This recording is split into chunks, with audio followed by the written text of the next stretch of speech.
பீச்சில் கடல் நீர் தண்ணி நீர் வீட்டுக்கெல்லாம் சப்ளை பண்றேன்ட்டு அது நல்ல திட்டம் தான். அது ஸ்டாலினோட ஆட்சி. அதுல வேலை செய்யற ஆளெல்லாம் வந்து டிஎம்கே தான், அதனால கட் பண்றாரு. 234 தொகுதி இருக்கு, ஒரு தொகுதியில மட்டும் நீங்க பண்ணா போதுமா? சைக்கிள்லாம் இப்ப தரமான சைக்கிள் 6500 ரூபாய் மதிப்பு உள்ள சைக்கிள் கவர்மெண்ட் கொடுத்தாரு. இல்ல அது ஏதோ கவர்மெண்ட் எய்டட் ஸ்கூல்ல அவங்க வருஷம் வருஷம் கொடுக்கறது. வணக்க மக்களை, கிட்டத்தட்ட நம்ம சிஎம் தொகுதியில இப்ப நின்றுட்டு இருக்கோம் பெரம்பூர்ல. இங்க இருக்கக்கூடிய மக்கள் எப்படி ஃபீல் பண்றாங்க, இந்த 2 மாசம் ஆகுது, என்ன மாதிரியான மாற்றங்கள் அவங்க பார்த்திருக்காங்க அப்படின்றதான் கேட்க போறோம். ஏன்னா நிறைய வாட்டி கரண்ட் கட் ஆகுது, இன்னும் நன்றி சொல்ல கூட ஒரு இடத்துக்கு கூட போகல அப்படின்ற ஒரு சூழல் இருக்கு. திருச்சிக்கு போனாரு, இப்ப பெரம்பூர்ல ஜெயிக்க வச்சிருக்காங்கல்ல, அங்க இருக்காங்கல்ல, அவங்கள வந்து பாக்கணும் அப்படின்னு சொல்றாங்க. நிறைய பேர் வந்து பாத்தீங்கன்னா அவரு பாவம் மாறு வேஷத்துல வந்து போறாரு இப்படிலாம் வேற சொல்லிக்கிட்டு இருக்காங்க. இது மத்தியில நம்ம சிஎம் அவர்கள் இப்படி வந்து பார்க்காததோ இல்ல கரண்ட் கட் ஆகிற இஷ்யூவோ இந்த மக்கள் எப்படி பாக்குறாங்க அப்படின்றத நம்ம அதே மக்கள் கிட்ட கேட்டு தெரிஞ்சுக்க போறோம். வாங்க கேட்டு தெரிஞ்சுக்கலாம். இது பெரம்பூர் தொகுதி, கிட்டத்தட்ட அந்த தொகுதி தானே இது? ஆமா. இந்த தொகுதியில நீங்க என்ன மாற்றம் பாக்குறீங்க? அவர் வந்து எப்படி செயல்பட்டு இருக்காரு? மாற்றம் வந்து ஓரளவுக்கு பரவாயில்ல. இப்போத்தி 2 மாசத்துல எதுவுமே நம்ம எதிர்பார்க்க முடியாது. 2 வருஷம் 20 வருஷம் இருந்தவங்க அப்பயே மாற்றம் இல்ல, நடவடிக்கைகள் தொடங்கி இருப்பாங்கல்ல, அந்த தொடக்கங்கள் எப்படி பாக்குறீங்க? அதாவது போலீஸ் நடவடிக்கை நல்லா இருக்குது. ஃபர்ஸ்ட் மாதிரிலாம் இந்த கஞ்சா அதெல்லாம் வந்து அதிகமா இல்லை, குறைஞ்சிருக்குது. அப்புறமா இந்த சரக்கு அடிச்சுட்டு சண்டை போடுறது பசங்க இதெல்லாம் வந்து ஓரளவுக்கு குறைஞ்சிருக்கு. அதெல்லாம் குறைஞ்சிருக்கு. வேற என்ன பாக்குறீங்க நீங்க? பெண்களுக்கு பாதுகாப்புல கொஞ்சம் எக்ஸ்ட்ராவே பாதுகாப்பு இருக்கு. சரி, தமிழ்நாடு முழுக்க அவருடைய இதுல இந்த தொகுதியில சொல்லிட்டீங்க, தமிழ்நாடு முழுக்க அவருடைய இதுல தமிழ்நாடு ஃபுல்லா நல்லா தான் இருக்குன்றாங்க. அந்த தொகுதி ஆளுங்க கேட்டாலும் தெரியும், ஆனா தமிழ்நாடு ஃபுல்லா நல்லா தான் இருக்குன்றாங்க. இது மாற்றம் தானே, இந்த இதை நம்ம எதிர்பார்த்தது, அதனால இது ஓகே தான். எதிர்பார்த்தது எல்லாமே நடந்திருக்கு. எதிர்பார்த்து இனிமே தான் நடக்கும். நம்ம 2 மாசத்துல எல்லாத்தையும் அதுக்கான தொடக்கமா இருக்கு. நிறைய நடக்குதுங்க. இப்போ குளத்தூர்லயே வந்து இங்க ஒண்ணும் வந்து பாக்கலன்னு சொல்றாங்க. இங்க ஆபீஸ் அவர் ரெடி பண்ணாதான் அவர் வந்து உட்கார முடியும். இல்ல, அதனால வந்து இப்போ தெருவுல வந்து நன்றிகள் சொல்றது அதுக்கு வரல. அதுதான் வரல. அதாவது அதுக்கு பின்னாடியே நிறைய இது இருக்கு, உள்பூசல் எல்லாம் இருக்குது, அது உங்களுக்கே தெரியும். இன்னொன்னு அவர் வெளியில போய் கரூர் இதெல்லாம் அங்கெல்லாம் போய் பார்த்துட்டு வரணும். இங்க எப்போ வந்தாலும் நாங்க காத்துட்டு இருப்போம். அவர் நன்றி சொல்லணும் தான் அவசியம் இல்ல. வந்து 2 மாசம் ஆகுதுல்ல. இந்த பெரம்பூர் தொகுதியில மட்டும், பெரம்பூர் தொகுதி அப்படின்னு பார்த்தா டோட்டலா சொல்லணும் அப்படின்னா உண்மையிலேயே கடந்த கால ஆட்சியங்களை விட இந்த இப்போ நடக்கிற தமிழக வெற்றி கழகத்தினுடைய ஆட்சின்றது வந்து ரொம்ப அருமையான ஆட்சியா இருக்கு. மக்கள் ரொம்ப நேசிக்கக்கூடிய ஒரு ஆட்சியா இருக்கு. உண்மையிலே சொல்ல போனா கரப்ஷன் இல்லாத ஒரு ஆட்சியா இருக்கு. அதுதான் ரொம்ப முக்கியமானது. ஏன்னா இன்றைய நிலைமைக்கு வந்து எந்த அளவுக்கு ஊழல் மலிஞ்சிருக்கோ மக்கள் அதுல ரொம்ப வேதனைப்பட்டிருக்காங்க. அந்த ஊழலை வந்து நிறைய கண்டுபிடிச்சி முக்கியமா ஒரு 4 மந்திரிங்க நல்லா அருமையா செயல்படுறாங்க.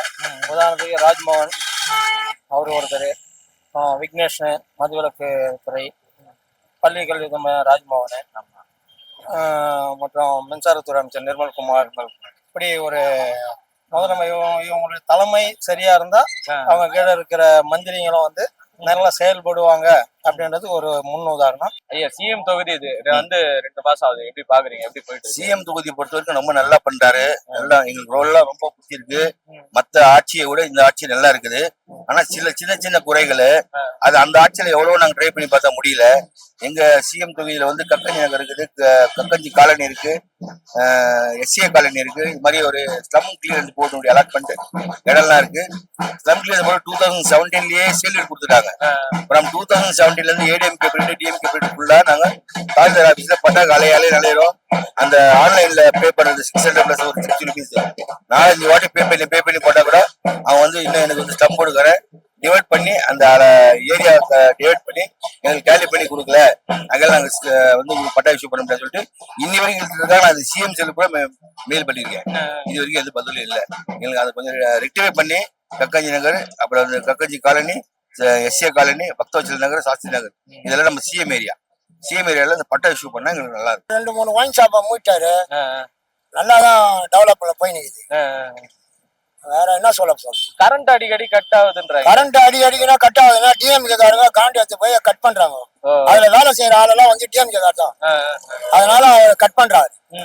அவங்க புச்சிருப்பு போராமணியில இதெல்லாம் செய்யறாங்க. ஏன்னா புது ஆளு மினிஸ்டர் ஆயிட்டார்ல, அதனால அது மாதிரி பண்றாங்க. அதனால அந்த ஆமா. சரி சரி. அப்படி பார்த்தாலும் அந்த பகல்ல தான் பீஸ்கார புடுங்குறாங்க, நைட்ல எப்படி கரண்ட் ஆகுது? நைட்ல நைட் டியூட்டிக்காரன் வரான், டிஎம்கே காரன் வெறுப்புல அவன் அது மாதிரி பண்ணி விட்டு போயிடும். பண்ணி விட்டுறாங்க. ஆமா, ஆஃப் பண்ணிடுறான். இல்லன்னா இந்த ஏரியால கரண்டே கட் ஆகிறதே கிடையாது. அதுக்கு முன்னாடி எல்லாம் கிடையாது. ஆமா, இதுக்கு மேல வெயில் நாள் கூட சரி, வெயில் நாள்ல கூட சரி கரண்ட் கட்டு ஆனதே கிடையாது. இப்ப வந்து இந்த டிஎம்கே காரங்க என்ன பண்றாங்க, வேலை செய்யறாங்க, அதுல அவங்களுக்கு தான் ஹெல்ப் பண்றாங்க, வேற யாருக்கும் ஹெல்ப் பண்ணல. பொதுமக்களுக்கு தான் ஹெல்ப் பண்ணணும், அது பண்ண மாட்டாங்க. ஆனா நன்றி சொல்ல கூட ஒன்னும் வரலையே, 2 மாசம் ஆகுது. அடுத்த இடைத்தேர்தல அறிவிச்சிருவாங்க. வந்தாரு, அந்த சைடு அப்படியே போயிட்டாரு, சர்மா நகர் ரோட்ல போயிட்டாரு. அப்படியே வந்தாரு, ஒரு நாள் வந்தாரு, ஒரு நாள் வந்து நன்றியை தெரிவிச்சுட்டு போனாரு. ஆனா இந்த ஏரியாவுக்கு வரல. ஆனா இந்த ஏரியால வந்து இந்த ரோட்ல தான் போக முடியும், வர முடியும், வேற உள்ள எல்லாம் போக முடியாது. ஆமா. ஃபர்ஸ்ட் எல்லாம் பாத்தீங்கன்னா போலீஸ்காரங்க அங்க நிக்க மாட்டாங்க. இப்பெல்லாம் எல்லா இடத்துலயும் போலீஸ்காரங்க எல்லா இடத்துலயும் நிக்கிறாங்க. ஆமா. நைட் டைம்ல பாத்தீங்கன்னா 10 மணி ஆகட்டும், 11 மணி ஆகட்டும், எனி டைம் நிக்கிறாங்க. எனி டைம் இருக்கு. ஆமா, எனி டைம் நிக்கிறாங்க. அதே 10 மணி 11 மணி 1 மணி 2 மணி ஆச்சுன்னா கரண்ட் கட் ஆகுது. புரியல. கரண்ட் கட் ஆகுது மீன்ஸ் வந்து கரண்ட் கட் ஆகுது. இதுக்கு முன்னாடியும் கரண்ட் கட் ஆச்சு, இதுக்கு முன்னாடியும் ஆச்சு. பட் ஆனா ரொம்ப லேட் ஆகும். ஆனா இப்ப கரண்ட் கட் ஆகுது, ஆனா வந்துருது, உடனே வந்துருது. நானும் இந்த ஏரியா தான், ஆனா உடனே வந்துருது. இல்ல அவங்க வீடியோ எடுத்து போடுறாங்க, 1 மணி நேரம் வரல, 2 மணி நேரம் வரல. எல்லாரும் அப்போ இதுக்கு முன்னாடி இது வீடியோ எடுத்து போட்டுருக்கலாமே, போடல, யாரும் போடலையே. அப்பெல்லாம் போல அப்படின்னு சொல்றாங்களே. புரியல. அப்பயும் போச்சு, லேட் ஆகும் எல்லாம். அப்படி இப்ப ஏன் போகுதுன்னா, எல்லா ஈபிலும் பாத்தீங்கன்னா அடிக்கடி பாத்தீங்கன்னா அந்த ஃபர்ஸ்ட் பாத்தீங்கன்னா இதெல்லாம் பாத்தீங்கன்னா கேபிள் எல்லாம் பாத்தீங்கன்னா சின்னதா போட்டிருக்காங்க, பெருசா போட்டிருக்காங்க. அதெல்லாம் இப்பதான் ஒண்ணு எடுத்துட்டு இருக்காங்க. எல்லாத்துலயும் இப்பதான் சரி பாக்குறாங்க. அதனால இப்போ ஓகே. ஆனா ஒண்ணு நன்றி சொல்ல கூட வந்து பார்க்க கூட இல்ல, நன்றி சொல்ல கூட பார்க்க கூட இல்லைன்னா புரியல. இப்போ நன்றி சொல்றதுக்கு வரணும்ல தொகுதியில, இப்போ நன்றி சொல்லணும் நான் ஓட்டு போட்ட மக்களுக்கு அப்படின்னு பார்த்தா அவரு கூட தான் வரணுமே, வரலையே. யாரு முன்னாடி இருந்தவர் கூட வரணுமே, வரலையே. இப்ப அவரு தோத்துட்டாருல இந்த இடத்துல. ஸ்டாலின் அவர்கள் தோத்த இடத்துல கூட போய் ஒரு கட்சி தலைவரா அவருடைய பொறுப்பா இத்தனை 3 வருஷம் என்னை ஜெயிக்க வச்சுங்க, இந்த வாட்டி விட்டுட்டீங்க பரவாயில்ல அப்படின்னு சொல்லி இப்போ நன்றி சொல்றேன்னு சொல்றேன். சரி, ஓகே. நான் சிம்பிளா ஒண்ணு கேக்குறேன். நான் இதே தொகுதியில 234 தொகுதி இருக்கு, ஒரு தொகுதியில மட்டும் நீங்க பண்ணா போதுமா?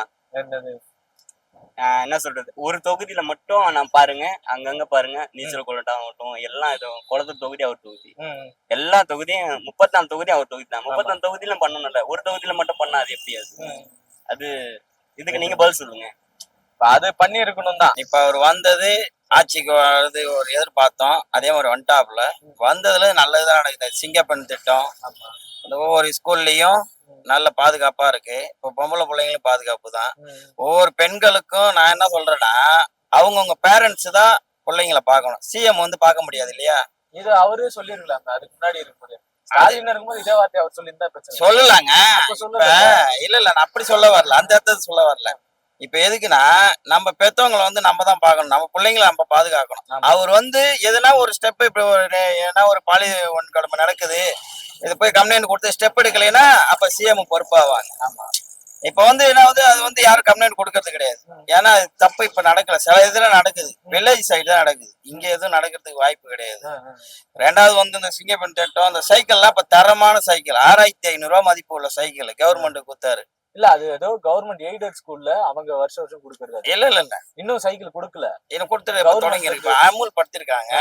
ஆமா, 6500 ரூபாய் அதோட மதிப்பு. ரேஸ் சைக்கிள் மாதிரிதான் இருக்கு. அதுக்கப்புறம் இந்த குடிநீர், இந்த பீச்சில் கடல் நீர், தண்ணி நீர் வீட்டுக்கெல்லாம் சப்ளை பண்றேன்ட்டு, அது நல்ல திட்டம் தான். அது ஸ்டாலினோட ஆட்சியில் கொண்டு வந்தது.